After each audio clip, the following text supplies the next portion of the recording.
조금 전에 우리 이종빈 목사님이 겸손에 대한 말씀을 하시면서 누가복음 18장 13절을 언급을 하셨어요. 거기에 성전에 올라가는 세리와 바리새인의 이야기에서 세리가 이런 기도를 하죠. 하나님 나를 불쌍히 여겨달라고. 여기에 불쌍히 여겨달라는 말이 매우 중요한 단어인데요.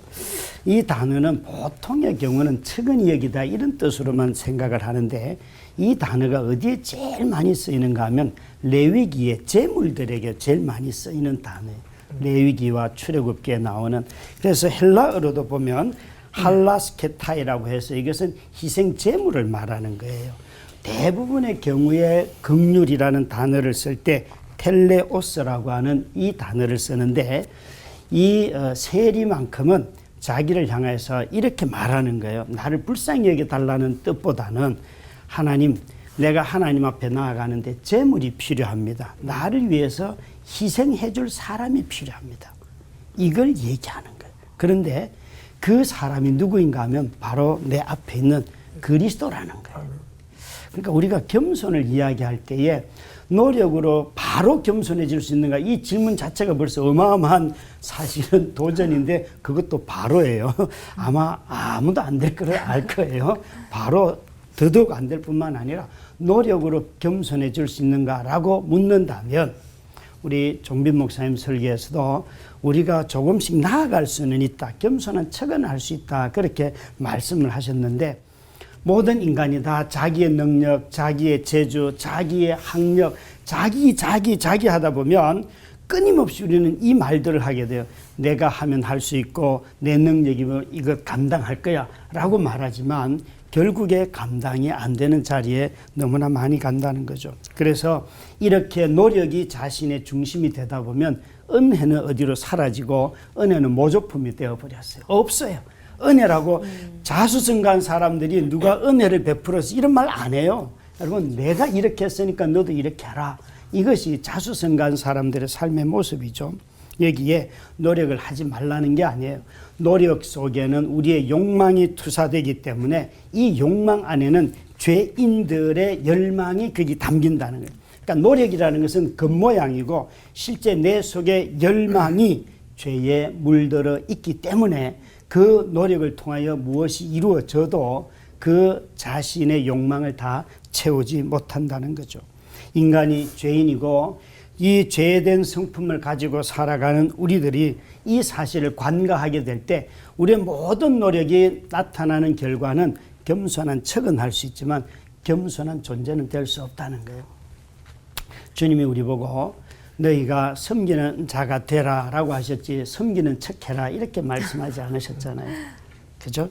그러니까 우리 보고 종이 되라고 하셨지 너희들 종이 된 척해라 라고 말씀하신 적이 없어요. 그러니까 우리는 다 종이 돼, to be servant가 돼야 되는데 to serve가 되려고 해요. 그냥 섬기는 척. 여러분, 이건 너무 다른 거예요. to be는 너무너무 다른 거예요. 그런데 우리는 자꾸만 겸손한 척, 섬기는 척, 이렇게 자기는 너그러운 척 하려고 하는 거죠. 이 노력 뒤에 숨겨진 죄된 욕망보다 더 무서운 것은 이런 노력을 통하여서 자신의 정체성을 만들어 간다는 거예요. 그래서 이런 자신의 존재를 노력을 통하여서 만들어갈 때 결코 겸손에 이르지 못합니다. 성부, 성자, 성령 삼위 하나님 중에서 성령 하나님을 신학자들은 얼굴이 보이지 않는 하나님이라고 해요. 겸손한 하나님이라는 거예요. 자기를 드러내지 않아요. 성령님은 항상 예수님을 드러내고 하나님을 드러내죠.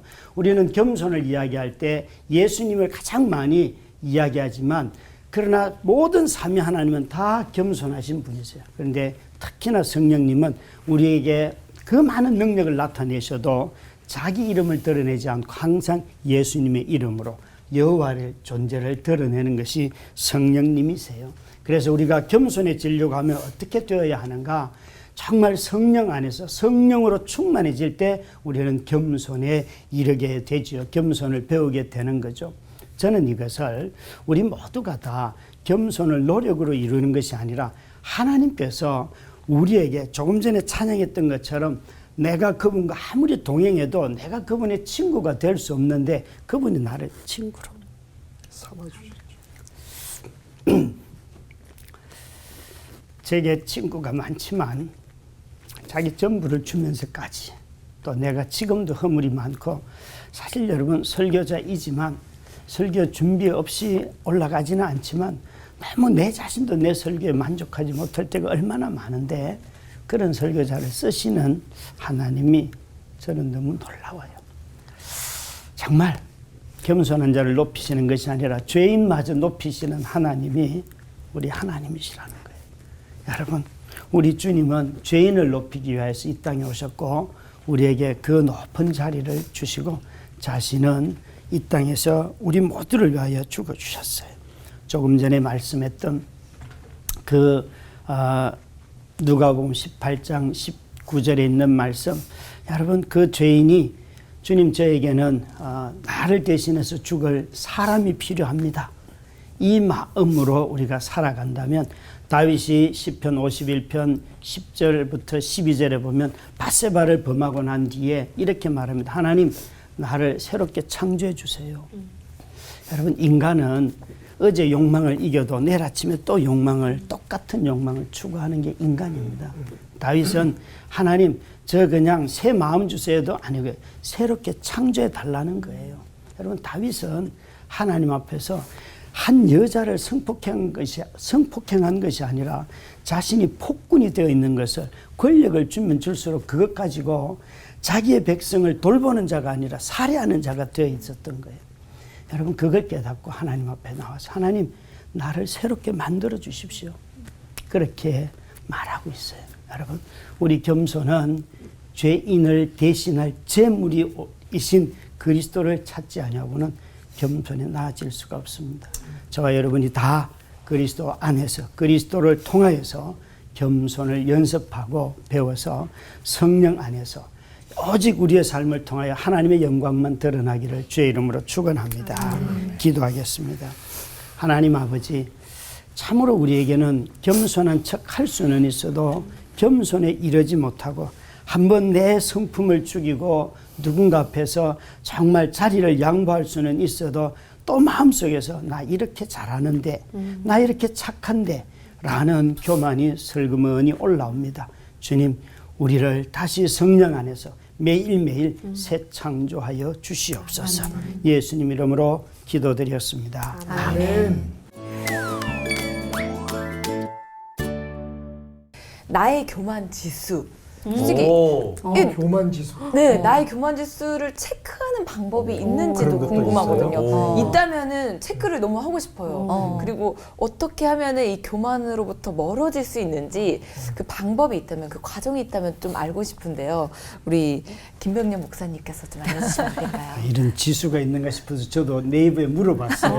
진짜요? 그런 책 비스무리한 게 있더라고요. 12가지 뭐 있는데 이제 그건 정말 그런 책에 있는 거고요.